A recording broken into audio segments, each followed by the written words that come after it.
우리가 가끔 표현하듯이 순풍의 돛담배와 같이 아주 어려움 없이 항해가 시작이 되었습니다. 이 출발하기 전에는 의견이 두 의견이 있었어요. 사도 바울은 그가 지금까지 여러 차례 항해, 물론 바울이 선장도 아니고 하지만 많은 그 항해 경험, 특별히 그 지역의 경험을 통해서 지금은 아니다, 위험하다. 여기서 그냥 겨울을 지내고 떠나는 것이 좋다 하고 미항이라고 하는 것에 머물러 있기를 원했어요.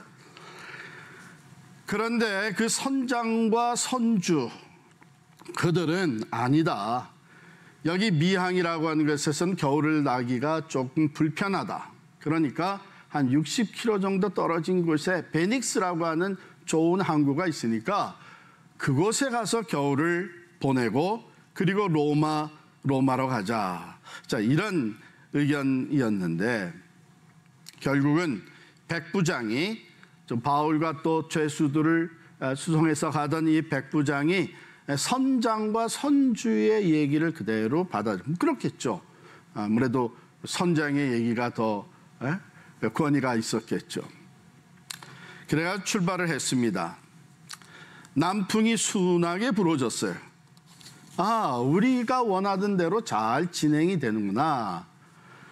어쩌면은 바울이 한 얘기가 오히려 더 마음에 언짢게 이렇게 잘 갈 걸 괜히 그런 말을 해가지고 걱정을 하면서 떠나게 만들었나. 자, 그런 가운데 전혀 예상치 않았던 일이 발생합니다. 죽음의 북동풍이 불어온 거예요. 14절 보니까 얼마 안 돼요. 이렇게 잘 출발을 해서 편안히 가다가 섬 가운데로부터 유라굴로라는 광풍이 크게 일어났다. 그렇게 되어 있습니다. 섬의 내륙으로부터 불어오기 시작한 겁니다. 아무 경보도 없이 갑자기 광풍이 몰아닥친 것이죠. 여기 그 유라굴로라고 하는 이름을 가만히 보면요. 헬라어로 유로스라고 하는 단어와 또 라틴어로 아킬로라고 하는 단어가 합쳐진 합성어예요. 그 당시의 선원들은 이 광풍을 뭐라고 표현했냐면 이건 북동풍이다. 북동풍. 그래서 죽음의 북동풍이라고 표현했던 것입니다. 허리케인과 같이 아주 강력한 파워로 불어닥치는 것이죠. 그래서 우리 영어 성경에 보면은 northeaster라고 번역한 데도 있고 허리케인이라고 번역한 것도 있습니다. 그러니까 동쪽 동풍, 강력한 동풍과 또 강력한 북풍이 합쳐지면서 굉장히 파괴력을 가지고 들이닥치는 광풍이 바로 유라굴라인 것이죠. 이게 들이닥치니까 경험이 많은 뱃사람들은 그 순간 직감하게 된 것이죠. 야, 이거 잘못하면 죽겠다. 자, 이렇게 잘 나가다가 전혀 예상치 않았던 광풍이 들이닥쳤습니다. 아마 이럴 걸 알았으면 사도 바울의 말을 들어야 됐을 걸 하는 후회감도 있었겠죠. 근데 우리가 살아가는 인생이 그런 것 같아요. 우리의 생각과 판단, 모든 그 논리, 경험 해가지고 이건 하면 된다. 문제없이 잘 나가게 될 것이다 해서 사업을 시작을 하고 가정이 시작이 되고 또 다양한 일들이 참 큰 기대 가운데 시작이 됩니다. 실은 믿는 사람으로서 이것은 하나님이 원하시지 않는 것일 수도 있겠다. 내가 이건 타협하지 않아야 되는 것 같은데 그러나 현실이 그러니까 이런 마음을 가지고 시작을 했는데 아니나 다를까 잘 나가는 거야. 시작이 좋아요. 역시 내 판단이 맞았어. 하나님의 말씀이 있기는 하지만 역시 현실적으로 볼 때는 내 결정이 맞았어. 이렇게 하고 나가다가 그런 예상치 못했던 어려움과 시련을 당할 때가 있습니다. 기도도 하지 아니하고 하나님의 말씀이 생각났음에도 그것을 무시하고 그냥 진행했던 것을 후회하는 이런 일들도 생기는 것이죠. 바로 이 바울을 태운 이 배는 276명이 탄 배입니다. 그러니까 제법 큰 배예요. 그리고 거기에는 많은 그 양식들, 곡식들, 그리고 각 지방에서, 그러니까 로마의 식민지인 각 지방에서 나오는 특산물들 같은 것들이 많이 실려 있어서 이것을 로마로 운송해 가는 그런 배입니다. 거기에 죄수들도 더불어서, 특별히 바울은 예루살렘에서 붙잡혀서 거기서 재판을 시작을 하려고 했는데, 바울이 나는 로마 시민권을 가진 사람이니까 나는 가이사의 법정에 가서 로마의 황제 가이사의 법정에서 재판을 받겠다 해서 그것을 무시할 수 없기 때문에 이제 로마로 가게 된 것이죠. 그런데 유라굴라가 들이닥치면서 이런 일들이 벌어졌어요. 18절 보실까요? 우리가 풍랑으로 심히 애쓰다가 이튿날 사공들이 짐을 바다에 풀어버리고, 이 짐이 어떤 짐들이에요? 이거 다 돈 되는 짐들입니다. 값이 나가는 것들입니다. 이거 로마까지 가지고 가면 상당한 돈을 벌어들일 수 있는 그런 짐들입니다. 그런데 다 풀어서 버리게 됐습니다. 왜? 이게 죽음의 위기에 봉착하게 되면 우리가 세상에서 가치 있다고 생각했던 것들이 사실 더 이상 의미가 없는 거죠. 다 버렸어요. 그 다음에 19절 보게 되면 사흘째 되는 날에, 하루가 더 지났어요. 이제는 배의 기구를 그들의 손으로 내버린다. 누가 버리라고 해서가 아니라 살기 위해서 자기 자신들이, 선원들이, 뱃사람들이 배에 없어서는 안 되는 기구들을 다 버리게 된 거예요. 지금 당장이 급해진 거죠. 나중에는, 이제는 그건 더 이상 별 의미가 없어요. 지금 살고 봐야 되는 상황 속에서 배의 기구를 스스로 다 내버립니다. 그리고 한 절 더 내려가면 20절에 이런 말씀이 나와요. 여러 날 동안 해도 별도 보이지 아니하고 큰 풍랑이 그대로 있음에 구원의 여망마저 없어졌더라. 며칠 동안 전혀 빛을 보지 못하는 가운데 구원의 여망, 혹이라도 이렇게 되면 살 수 있지 않을까 하는 그 소망의 여지, 남은 것이 하나도 없는 거예요. 완전히 절망적인 상황에 놓이게 된 거예요. 왜? 이 광풍의 위세는 좀처럼 줄어들지가 않은 것이죠. 이 시련의 바람은 계속해서 불어오고 있었습니다. 모든 양식과 물품들을 다 버렸습니다. 배에 꼭 필요한 기구들마저 다 버렸습니다. 그리고 며칠 동안 먹지 못한, 이제는 한 가닥의 소망의 여지도 남은 것이 없습니다. 이제는 이대로 죽는가 보다. 그런 상황이 된 것이죠. 자신들이 그토록 지키려고 했던, 잘 지켜서 겨울을 나고 로마까지 가지고 가려고 했던 물건들이 이제 바닷속에 다 잠겨버렸습니다. 배에 필수적으로 있어야만 하는 기구까지도 다 내버렸습니다. 혹이라도 이렇게 되면 살 수 있지 않을까 했던 생각도 이제는 다 절망의 어둠 속으로 파묻히고 말았습니다.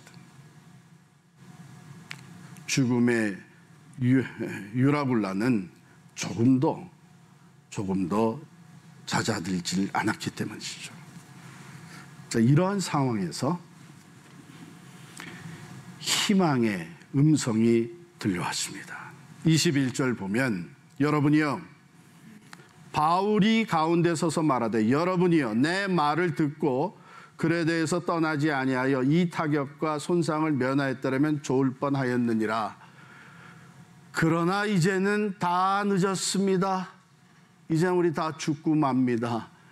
그 얘기를 하려고 일어선 것은 아니에요. 22절에 보면 이제는 안심하십시오. 이제는 안심하라. 너희 중 아무도 생명에는 아무런 손상이 없겠고 오직 배뿐이리라. 배는 다 파괴되고 잃어버리게 될지언정 생명은 다 구원을 얻게 될 것입니다. 이 바울의 음성이 들려왔습니다. 그 칠흑 같은 어둠 속에 죽음의 두려움에 완전히 휩싸여 있던 사람들의 귀에 이게 농담일지언정 참 그래도 희망을 갖게 만드는 얘기가 되었던 것이죠. 그러나 여러분 이게 바울이 그저 사람들을 위로하겠다고 이런 때에 긍정적인 사고를 가져야 됩니다. 아무리 절망 가운데 있어도 우리가 이 마음에 이 희망을 다 잃어버리면 결국은 죽고 마는 것입니다. 그러니 억지로라도 희망을 가집시다. 이런 어떤 positive thinking을 얘기하는 것은 아니에요. 바울이 이렇게 얘기할 수 있었던 것은 자기가 목소리를 내서 희망의 메시지를 전하기 전에 자기에게 먼저 들려온 음성이 있었습니다. 22절에 보면 바울이 이렇게 얘기합니다. 내가 속한 바 곧 내가 섬기는 하나님의 사자가 어젯밤에 내 곁에 서서 말하되. 바울이 입을 열기 전에 바울에게 먼저 들려온 희망의 메시지가 있었던 거예요. 복음을, 굿뉴스를 전하기 전에 내 삶 속에 주어진 굿뉴스가 복음이 있다고 하는 것이죠.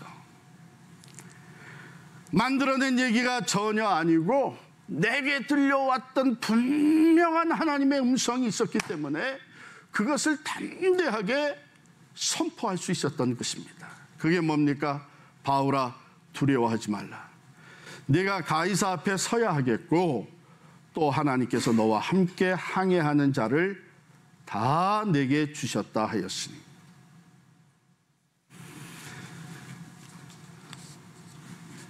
그러니 여러분들 안심하십시오.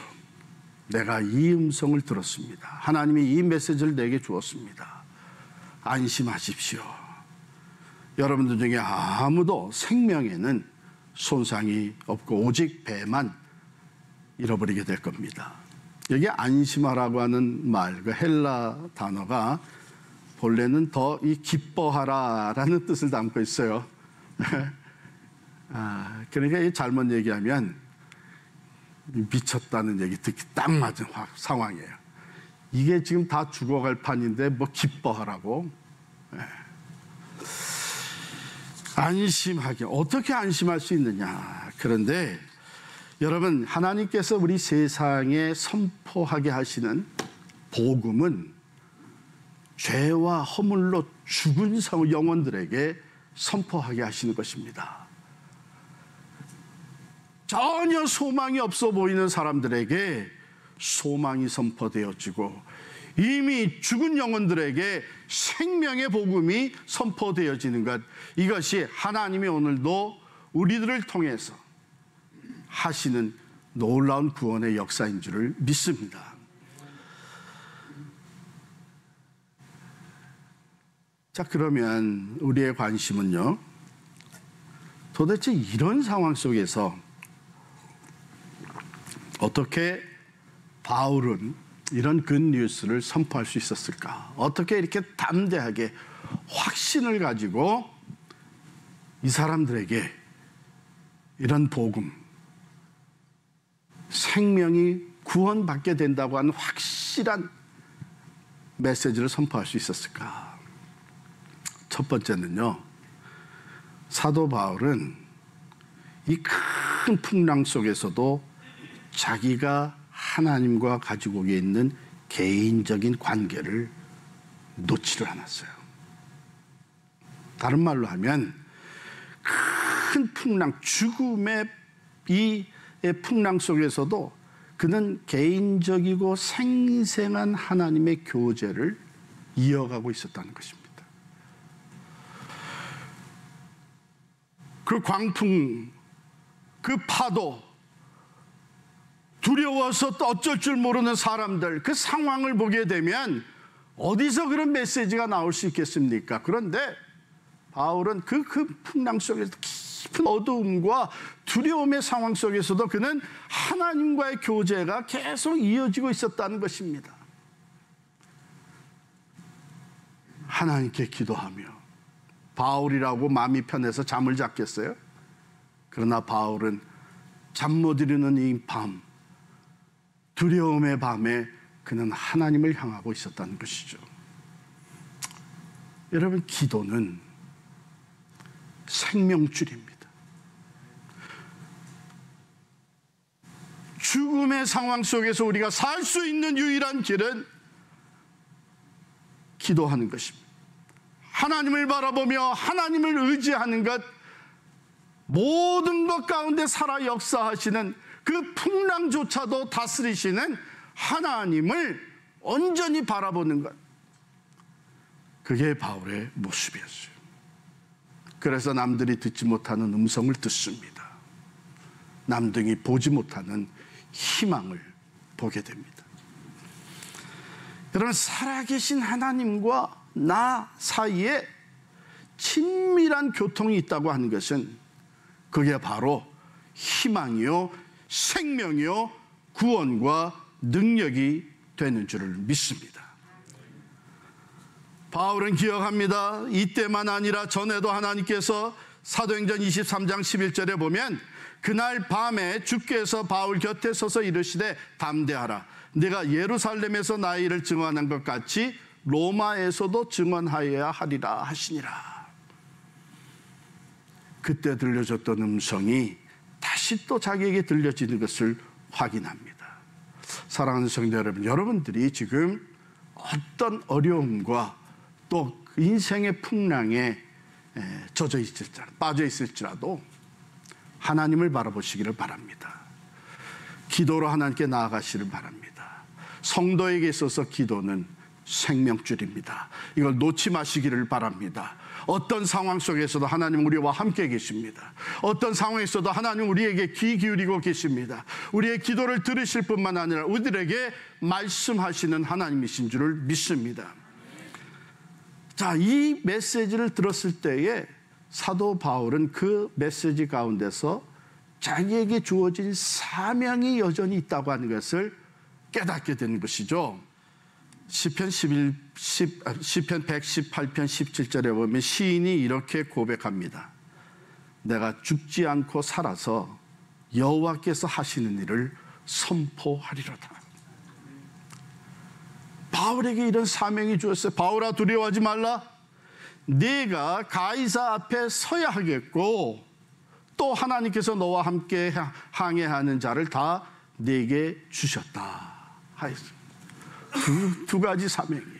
장차 이제 하나님이 계획하신 대로 이 항해가 다 끝나게 되면 로마에 들어가서 로마의 가이사의 법정, 즉 바울이 늘 하고 싶었던 내가 로마에 가서도 예수의 복음을 전해야 될 텐데 성령께서 하신 말씀이 예루살렘에서 온 유대와 사마리아와 땅끝까지 증인이 되리라고 하신 말씀인데 내가 땅끝까지 가야 될 텐데,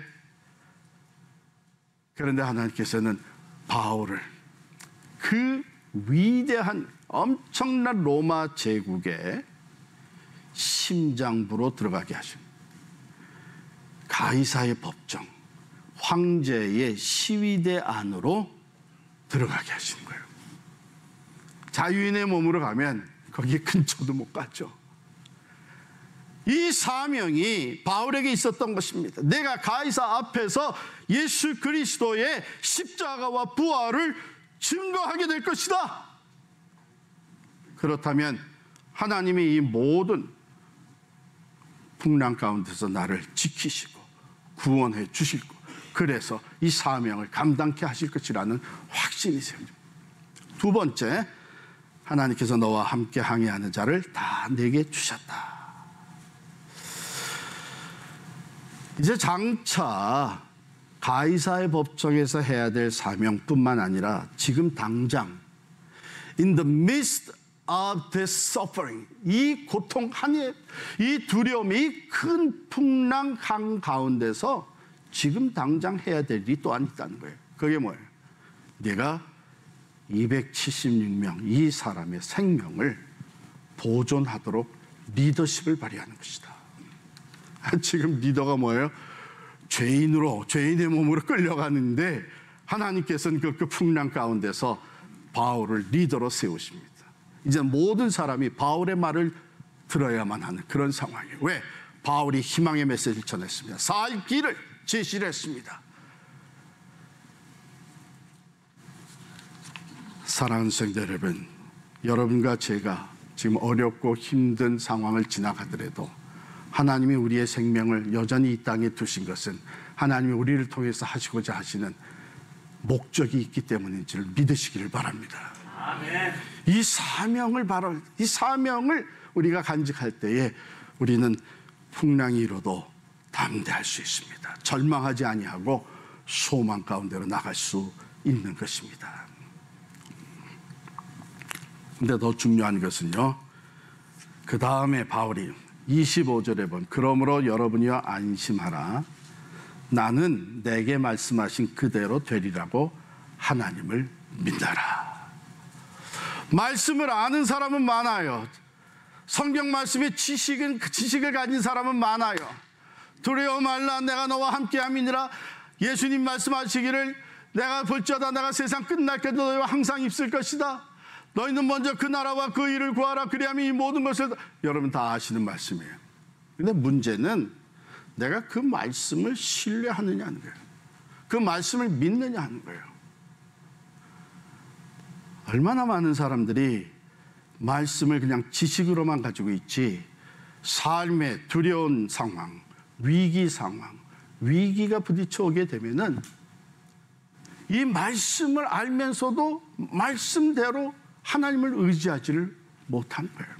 그러나 바울은 분명히 선포합니다. 나는 내게 말씀하신 그대로 되리라고 하나님을 믿어라. 무슨 말이에요? 말씀하신 하나님이 신실하신 하나님이라는 것이죠. 말씀대로 이루시는, 말씀하신 하나님이 전능자라고 하는 것이죠. 이런 상황 속에서도 하나님은 이 모든 것을 극복하고 구원 베푸시는 전능 능력의 하나님이라는 것이죠. 여러분 이거 믿습니까? 아멘. 우리가 어떤 상황에 놓여 있어도 우리가 하나님의 말씀을 붙잡고 나갈 때 하나님은 그 말씀대로 이루시고, 우리가 하나님을 온전히 신뢰할 때 하나님은 신실하실 뿐만 아니라 전능하신 분으로서 그 말씀대로 이루실 줄을 믿습니다. 이게 바울의 그 큰 풍랑 가운데 들려오는 음성을 듣고 선포했던 믿음의 고백이었어요. 그런즉 우리가 반드시 한 섬에 걸리리라. 어떻게 됐어요? 배에 있던 짐 다 바닷속에 던졌습니다. 기구 다 내던졌습니다. 나중에 이제 배가 부서지기 시작을 합니다. 그런데 말씀한 대로 276명은 한 사람도 죽지 아니하고 멜리데 섬에 들어가게 된 거예요. 구원을 받게 됐습니다. 그렇습니다. 우리 주님 말씀하시기를 요한복음 16장 33절에 세상에서는 너희가 환난을 당하나 담대하라. 내가 세상을 이기었노라. 환난은 우리에게도 있습니다. 풍랑은 우리에게도, 믿는 사람들에게도 부딪혀 옵니다.